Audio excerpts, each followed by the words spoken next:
আপনি ইনস্টলের পরে আপনি ফিল করবেন যে চাকাটা অ্যাকচুয়ালি রোডের সাথে গ্রিপ করে ধরে রাখতে। Okay, the third change is my bike. The important part, because এইটার উপরে আপনার গাড়ির পারফরমেন্সও অনেক ডিপেন্ড করবে এবং মানে একটা সেফটি নির্ভর করবে, সেটা হচ্ছে এই বাইকের টায়ার। সো টায়ারটার ব্যাপারে যেটা বলতে গেলে আমাদের বাইকের সাথে আসে হচ্ছে আইআরসি টায়ার।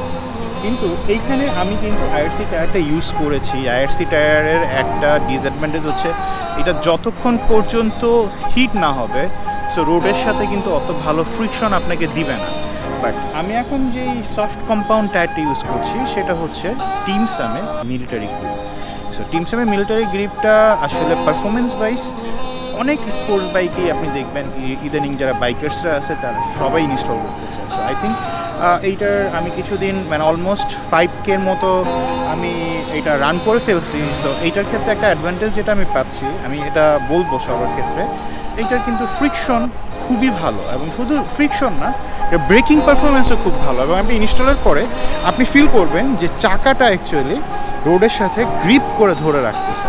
তো এইটা কিন্তু খুব ভালো একটা অ্যাডভান্টেজ। আর আপনারা যারা টায়ার চেঞ্জ করবেন তাদের উদ্দেশ্যে আমার একটা কথা বলার লাগবে, সেটা হচ্ছে এটা আপনার পিছনের টায়ার এবং সামনের টায়ার, হ্যাঁ, দুইটা টায়ার কম্বাইন মানে আপনি পেয়ার করে চেঞ্জ করবেন। বিকজ এটা যদি আপনি পেয়ার করে চেঞ্জ না করেন তাহলে কিন্তু আপনি অ্যাকচুয়াল টায়ারের পারফরমেন্সটা পাবেন না। যেমন আমার ফ্রন্টে যেটা আমি টায়ার ইনস্টল করছি সেম টায়ারটাই কিন্তু আমার পিছনে ইনস্টল করা টিমসামের মিলিটারি গ্রিপ।